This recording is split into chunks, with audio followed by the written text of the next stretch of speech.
Aujourd'hui, je vais vous parler du roman Entre ciel et loup de Lorraine Fouché, une fiction qui se passe quasi essentiellement au niveau de l'île de Groix.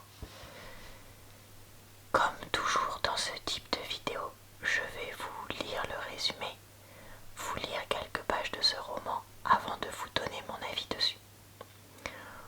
On va pas se mentir, ce n'est pas exactement le type de roman que je lis d'habitude,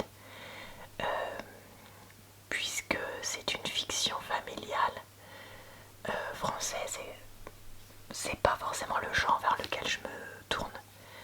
Mais pourtant, voilà, je l'ai lu, donc je voulais vous en parler.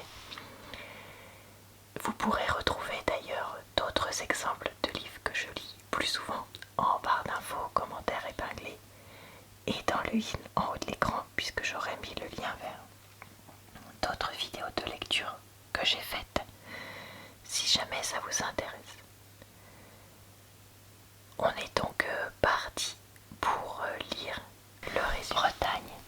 Joe prévoit de profiter d'une joyeuse retraite sur l'île de Groix, mais la deuxième vie qu'il imaginait aux côtés de sa bien-aimée, il devra l'inventer seul. Son épouse est partie avant lui, en lui lançant un ultime défi, celui d'insuffler le bonheur dans le cœur de leurs enfants. Il n'a d'autre choix que d'honorer Lou, sa mémoire et ses vœux.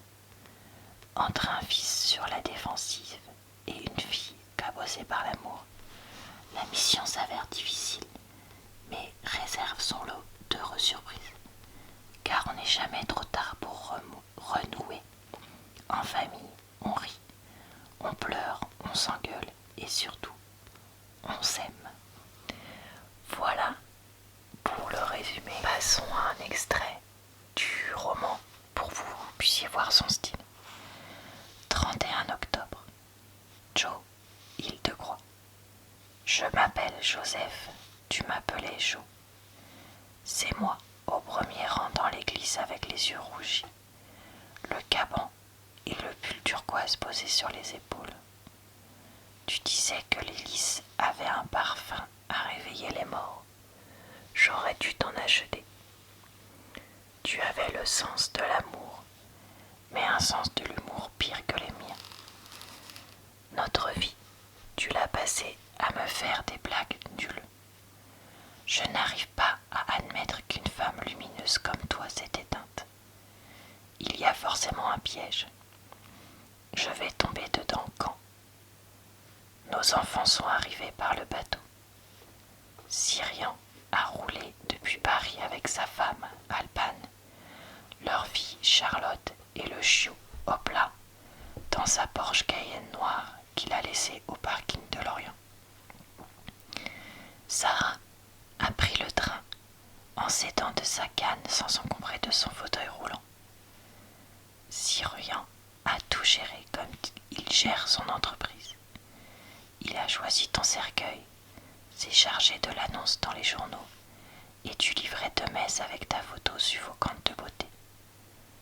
Notre fils n'est ni sympathique, ni drôle, ni attendrissant, mais il est irréprochable. Les bancs de l'église sont tous occupés, les croisillons d'un côté, les noms insulaires de l'autre, ta famille devant. On a marié ici les enfants de nos copains, on a enterré leurs parents. On s'asseyait à l'arrière de l'église en se tenant la main. Ce matin, tes doigts me manquent et je suis assis au premier rang comme un faillot.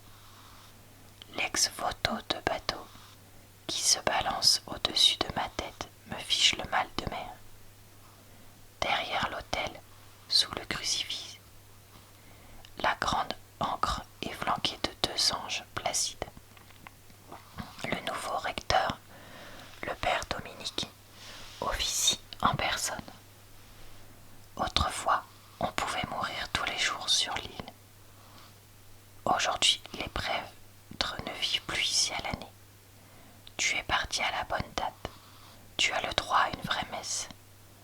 La chorale de la Cléenne chante Audite s'il était de Michael Pretorius. C'est chamboulant et intense. Vous le remarquerez, je suis toujours aussi nulle en prononciation. Désolée.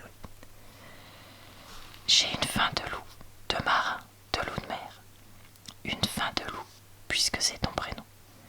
J'ai envie de toi et de notre crêpe camembert, caramel au beurre salé. J'ai le corps gros, un comble pour un cardiologue. Je suis mal rasée, je n'ai pas ciré mes souliers. Ma belle-fille, Alban, est choquée que je porte mon chandail turquoise. Tu me l'as offert pour notre dernier anniversaire de mariage. C'est moi le veuf, qu'on me foute la paix. J'ai toujours un pull posé sur les épaules. C'est ma marque de fabrique. Nos copains m'ont promis que si je meurs avant eux, ils viendront tous à mon enterrement avec un Joseph sur les épaules. Tu ne seras pas là pour le voir. La vie se construit comme un oignon, par couches successives. Des différents mondes sont réunis dans cette église. La bande du 7, nos amis de Groix, qu'on retrouvait pour dîner au bourg chez notre ami Fred le 7 de chaque mois, est au complet.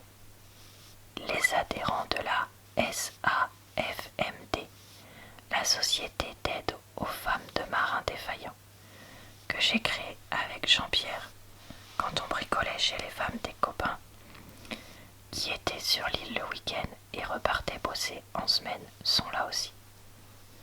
Ta famille est assise devant, dos droit, bord de tête impeccable. Ton père, le comte, est mort il y a 2 ans.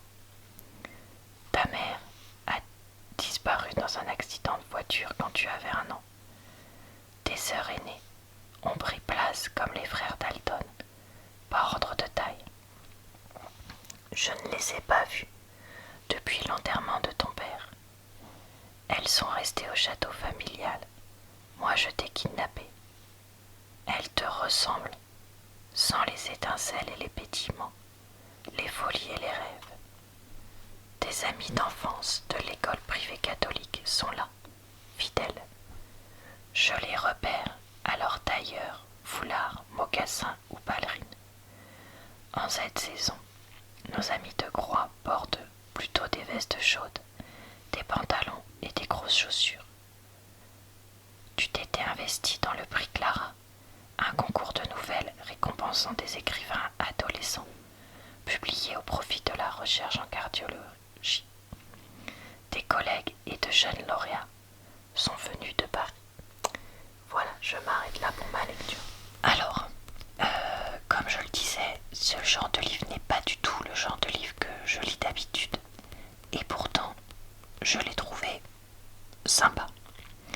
Je l'ai lu comme on lit un roman de gare, un roman de plage, voilà, c'est-à-dire que je n'ai pas hésité à parfois sauter un petit paragraphe ou deux, je vais pas mentir. Mais je me suis quand même vraiment attachée à ces personnages et j'ai trouvé intéressant de voir une histoire qui se passe sur une île bretonne comme ça. Ce n'est pas une île que je connais, mais je sais pas, je m'y suis sentie bien. Et j'avais envie d'en voir un peu plus, d'en savoir plus sur cette famille et de voir comme ils allaient évoluer. J'ai trouvé intéressant que le livre soit de points de vue de personnages différents, que ce soit Jo, Pomme, Sarah, Cyrian son père, mais également des personnages un petit peu plus secondaires de temps à autre. Ici, on n'est pas sur un livre qui va révolutionner la vie, hein, clairement. On est sur un livre qui parle de comment réparer une famille qui s'est petit à petit brisée, comment les secrets vont ressurgir et comment on va petit à petit se réconcilier. Est-ce que c'est parfois archi ridicule? Oui, mais dès le début je le savais et donc je ne sais pas pourquoi, pour une fois ça m'a moins gênée. En fait, c'est vrai que j'ai un peu du mal à comprendre pourquoi j'ai trouvé ce livre sympa et que je l'ai lu en entier. Parce que ça aurait très bien pu être le genre de livre que je déteste et que j'abandonne au bout de 20 pages, tout en reconnaissant que ça pouvait plaire. Mais là, je vous dis, je ne sais pas pourquoi ou comment, il y a quelque chose qui a pris et qui a fait que, eh bien, je l'ai lu en entier et que j'ai trouvé ça marrant et sympatoche, on va dire ça comme ça. Est-ce que c'est le fait que les personnages sont tous un peu fêlés? Peut-être. Est-ce que justement à cause de ça, on ne savait jamais trop ce qui allait se passer et comment l'histoire allait tourner? Peut-être aussi. Est-ce que c'était le comique exprès ridicule de certaines scènes? Également, je ne sais pas. Mais voilà, il n'y a rien qu'on n'a pas déjà vu ailleurs. Il n'y a rien de révolutionnaire. Mais écoutez, c'est sympa. Et surtout, comme je sais que ce genre de livre plaît énormément, je pense qu'un certain nombre d'entre vous pourraient être intéressés par ce livre. Et donc je me dis que pour une fois que j'en lis un comme ça, je n'hésite pas à vous le recommander si c'est le genre de livre qui pourrait vous plaire. Parce que je sais que beaucoup d'auteurs françaises, oui, je ne me résoudrai jamais à dire autrices, qui écrivent des livres un peu comme ça, un peu saga familiale où tout est bien qui finit bien, ont du succès. Donc je suis certaine que celle-là peut avoir du succès aussi. Surtout que j'ai vu qu'elle avait eu des prix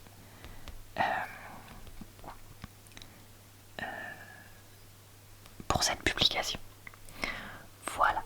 Et écoutez, je n'ai rien de plus à dire sur ce livre. Donc j'espère que cette vidéo vous a plu, relaxé et diverti. Je vous souhaite une bonne soirée, une bonne nuit ou une bonne journée. Je vous retrouve très vite pour de nouvelles vidéos de livres ou autres sur ma chaîne, mais également sur ma chaîne secondaire et mon compte